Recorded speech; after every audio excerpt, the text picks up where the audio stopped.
We are now in session 7. Glad to have you back. Let's look at what we've done so far. We looked first at how we must set the premises, become an inquirer. And then we looked at the theory of evolution along with the idea of atheism before that. And when we looked at that, we looked at both sides. Whenever there were two theories, we looked at both. We gave both sides the same chance to win. And because of that, we can say that so far we've done a very good job of being a neutral inquirer. We also now looked at pluralism, which says that all the religions lead to the same final destination. And when we looked at that, no, it didn't pan out in the religious writings because each of the religions claimed to be the only way. We looked at the logic of that and we found that ultimately there's only one that can really be called legitimately the only way. We also said that we could not compare the doctrines, the tenets of beliefs, the philosophies. We had to put something else onto them to help us make that choice. And so I said we'd look at the stories. We also said that there's a way in which we would look at it in not looking for the superiority, but for something else, uniqueness. So let's remind ourselves about the marbles. I said if there was only one correct marble, one correct colored marble, and I had 4 purples, 3 blues, 2 green, and 1 red marble in my hand, which would be the correct colored marble? The red, because that was the only one that was red. Similarly now, when we look at the para-religious factors, the history part of it, we are looking for the correct colored marble, the red one, the one that is so different from all the others. So now, we're going to ask the questions regarding those factors, not the religious beliefs, not the doctrines, not those philosophies, but the story and those para-religious factors. The first question, we're going to ask quite a few as we go through the next few sessions.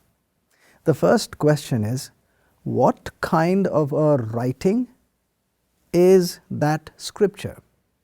By the way, we are going to look at 5 major world religions: Hinduism, Islam, Buddhism, Christianity, and Judaism. Each of them has a founder, except Hinduism, which does not have a founder, but all of them have writings, which are called the basic writings of that religion. So the question now is, what kind of writing is that scripture? Ancient writing is divided into 4: folklore or folk tale, legend, myth, or historical. What do we mean by these words? A folk tale? There is no attempt to state a real or true story. The main intent is to be interesting and bring out a lesson or a moral. In other words, we know that the story is not really true, and so the wind can give you a nice secret, or the sun can smile at you, or the animals can meet in a big committee meeting. They know it's not true. They are making it up so that they can tell us a lesson or a moral from that. So a folk tale, the story itself is not true.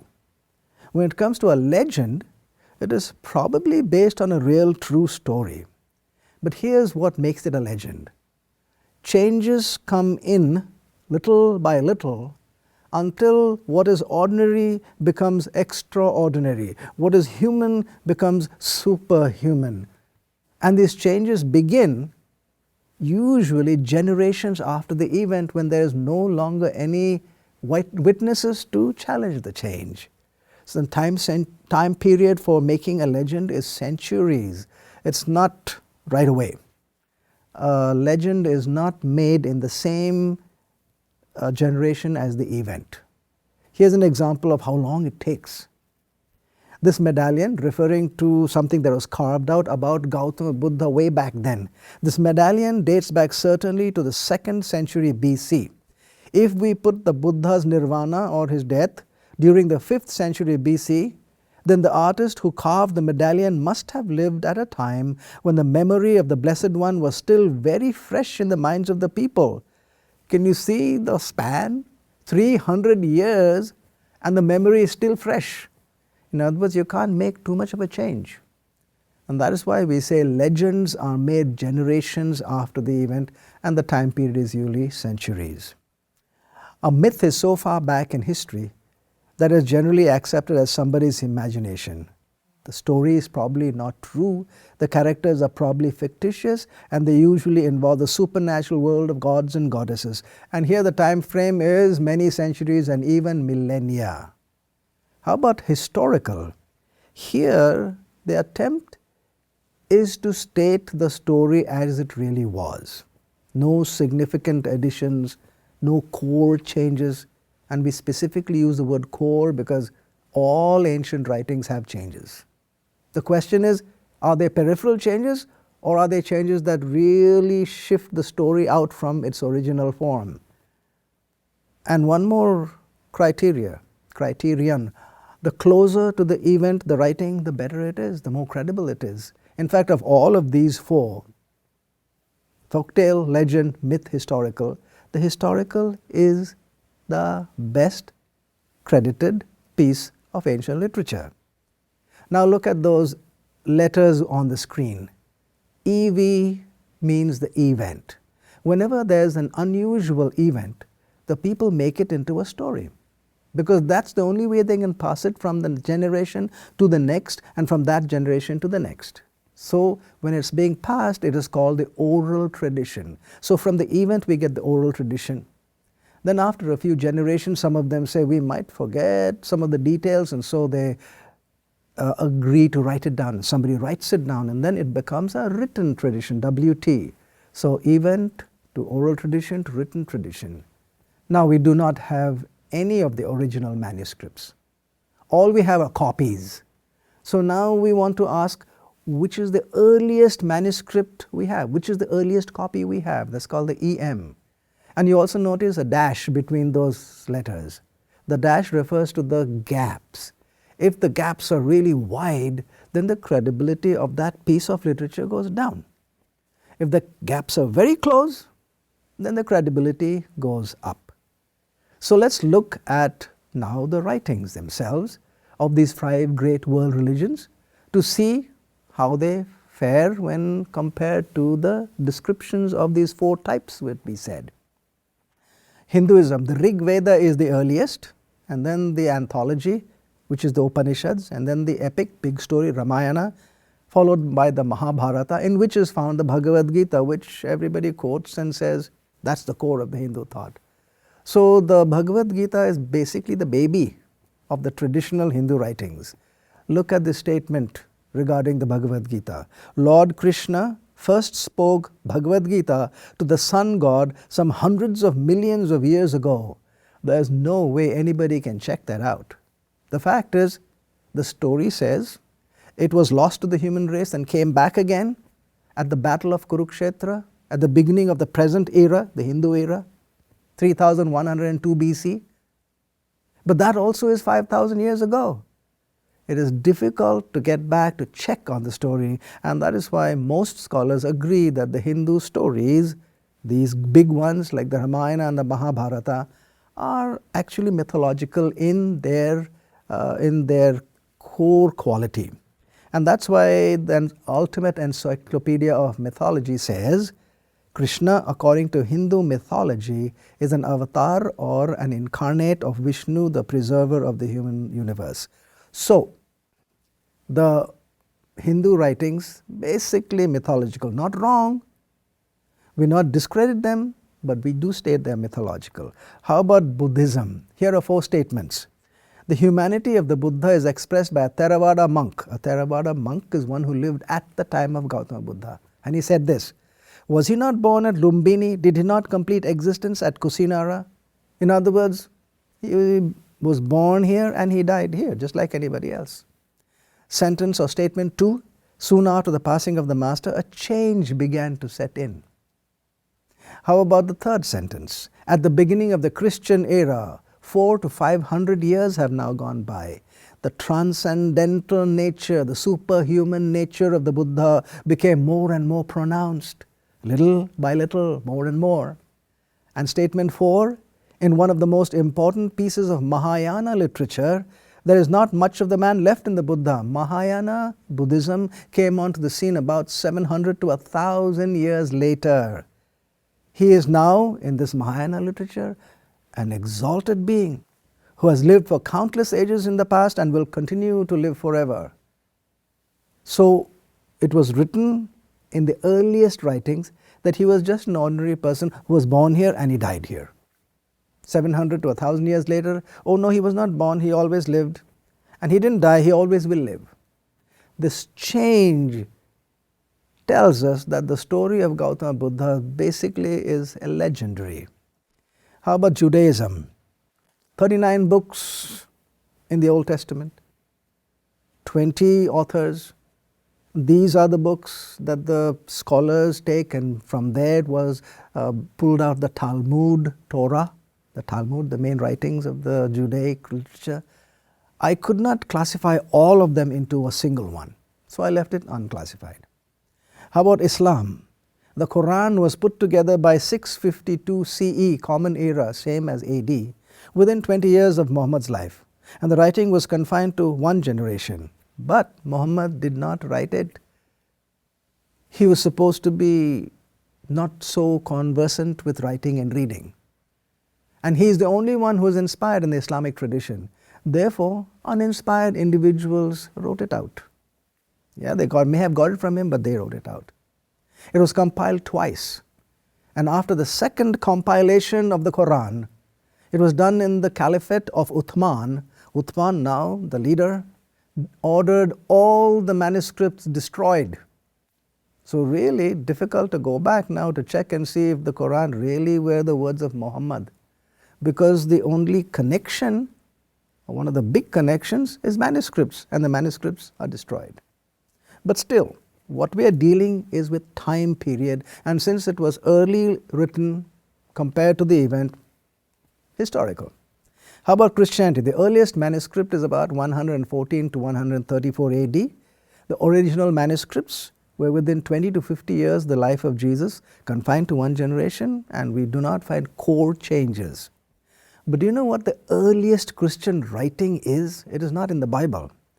Eliezer Sukenik, professor at the Hebrew University in Jerusalem, found 2 ossuaries. Ossuaries are receptacles, pots, in which you put the dead man's bones and then bury the whole pot. These ossuaries are where the earliest Christian writing is found.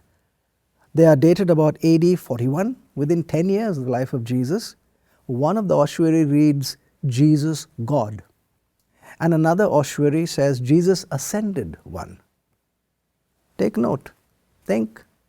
It required Gautama Buddha 700 to 1,000 years to transform him from a human to God-like. Here, within 10 years, the whole process has shifted from event to oral tradition to written tradition. Earliest manuscript, in this case, is the written tradition itself, because those writings were the original writings on the ossuaries. 10 years is actually no time.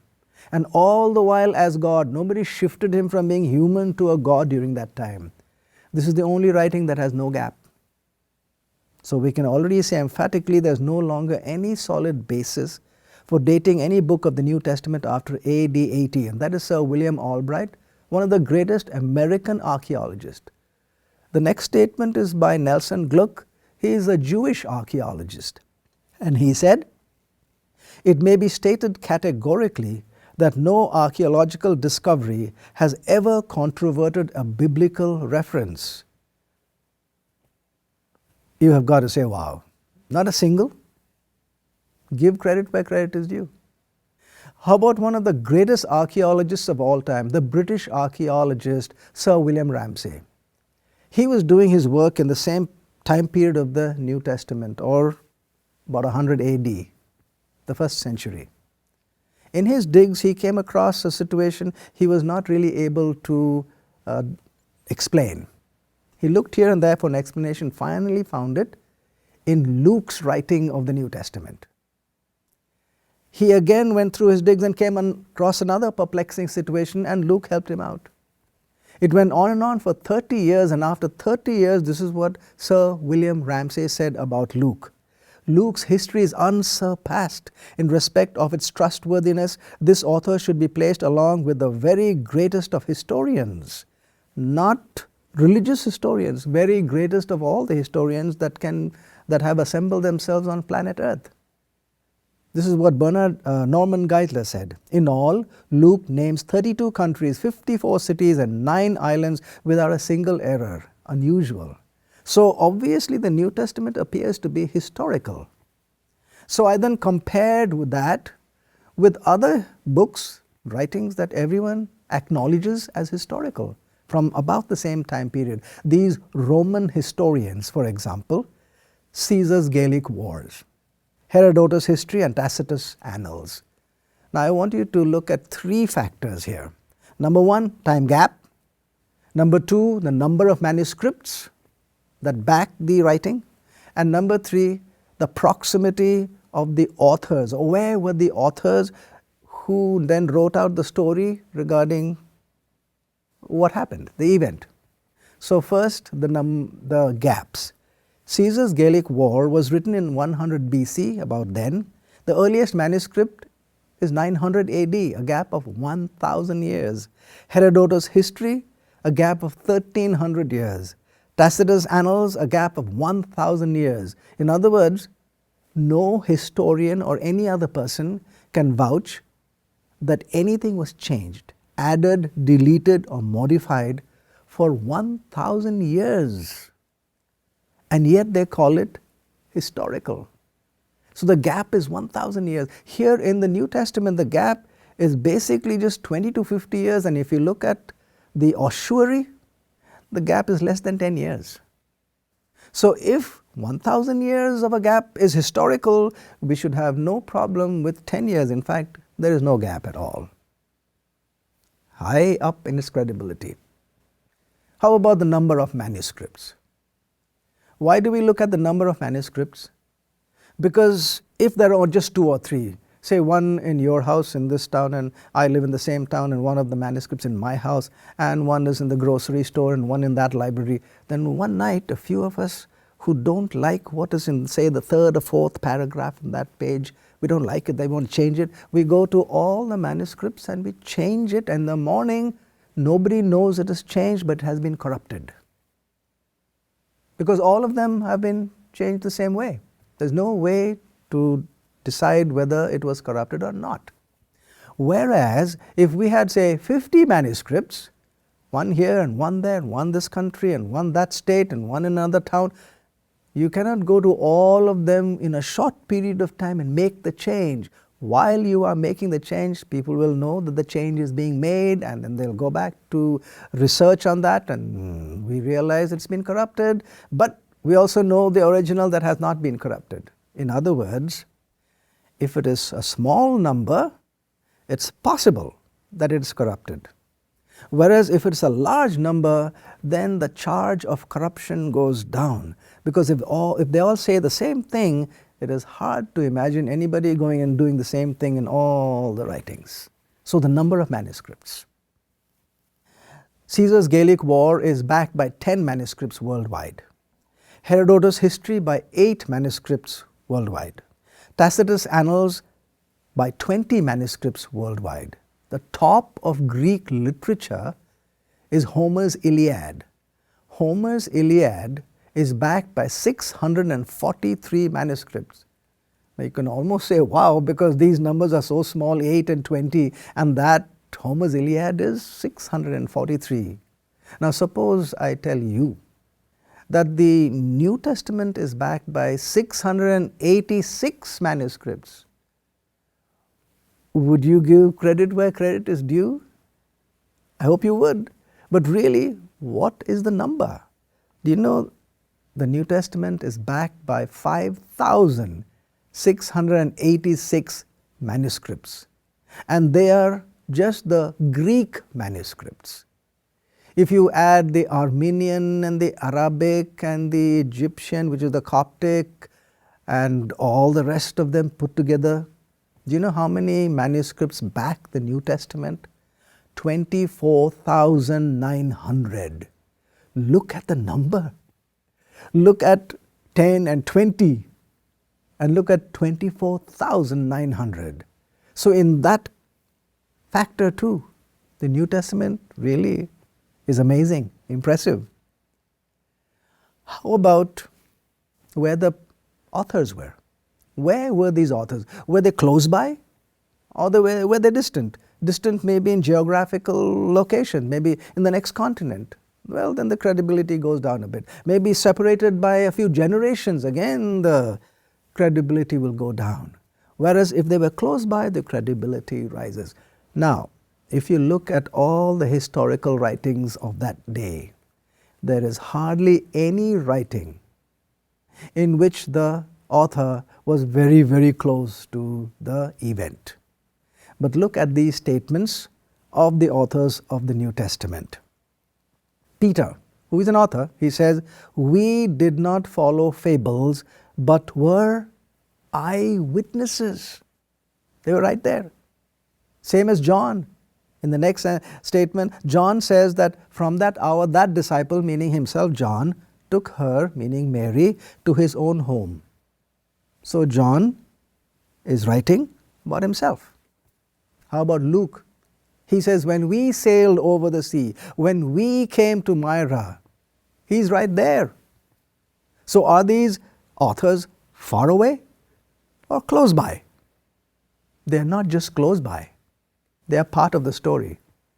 And you cannot get any closer than inside. Can you see the credibility then of this piece of literature? Therefore, in real terms, says Ravi Zacharias, the New Testament is easily the best attested ancient writing. In terms of the sheer number of documents, the time span between the events and the document, and the variety of documents available to sustain or contradict it, there is nothing in ancient manuscript evidence to match such textual availability and integrity. How about the statement by Sir Frederick Kenyon? He looked at all of these factors again, just like we did now. And this is what he says: no other ancient book has anything like such early and plentiful testimony to its text, and no unbiased scholar would deny that the text that has come down to us is substantially sound. Now that is saying something, isn't it? And here's a statement by F.J.A. Hort. In the variety and fullness of the evidence on which it rests, the text of the New Testament stands absolutely and unapproachably alone among ancient prose writings. Not ancient prose religious writings, among all ancient writings. In other words, look at the unstructured writings of the Mayans and the Sumerians, and the somewhat structured writings of the Egyptians and the Assyrians and the Babylonians, and then the more structured writings of the Chinese and the Indian and the Greek and the Roman. And you put them all on a table at a level plane. This New Testament will rise up as the best attested historical piece of literature in the world, based on the features of that which makes it historical, and historical increased credibility. That is what we are looking at. So some people say, oh, I don't think that I can agree to what's written inside there because it sounds mythological. Yes, it does. But the features of the writing are clearly historical. In other words, its historicity is so strong that this is what John Warwick Montgomery said. To be skeptical of the resultant text of the New Testament books is to allow all of classical antiquity to slip into obscurity, for no document of the ancient period are as well attested bibliographically as the New Testament. Do you know the import of those words? In other words, this is what he's saying. If you look at the New Testament and say, I'm not sure if I'd like it, I want to set it aside, and if you do set it aside, then you will have to set aside all the other historical writings of that ancient period. because all of the others do not match the credibility of the New Testament. This has the highest credibility. So if we discard it, well, then we will not be able to talk about the pharaohs or the Chinese dynasties or Babylon or Cyrus the Great or Alexander the Great or Caesar Augustus or Julius Caesar, any one of them. All of them have to be shifted off into obscurity. This seems to be the standard. Now it's amazing because it's a religious writing. And people sometimes differentiate between a religious writing and secular history. They call it religious history and secular history. But friend, actually there is no difference between religious history and secular history. If it's historical, it's just plain historical. There is no difference between those two categories. Look at what we've seen. And look at the factors that we have placed into consideration. We've looked at not just 1, 2, 3, 4, 5 factors. And when you look at all of them, compared all the religious writings, the New Testament is not just historical, solidly, but the best attested historical piece of literature in the world. Do you think it is like unique? Like it is colored red? So while the Quran and the New Testament are historical in nature, according to the criteria we applied, the New Testament clearly has the highest credibility and integrity of text. Probably a red marble. If you have enjoyed this presentation with Dr. Subodh Pandit and wish to watch more of this unique 13-part series for free online, visit the website godfactorfiction.com. That's godfactorfiction.com. If you would like to order this fascinating series on DVD, it is now available from Whitehorse Media. To order from within the U.S., call 1-800-782-4253. Dr. Subodh Pandit has written 2 eye-opening books entitled Come Search With Me, Does God Really Exist? And Come Search With Me, The Weight of Evidence, which further explore the topics of evolution, theism, atheism, and religion. To order these books from within the U.S., call 1-800-782-4253. If you live outside the U.S., you may also easily order them on Amazon.com.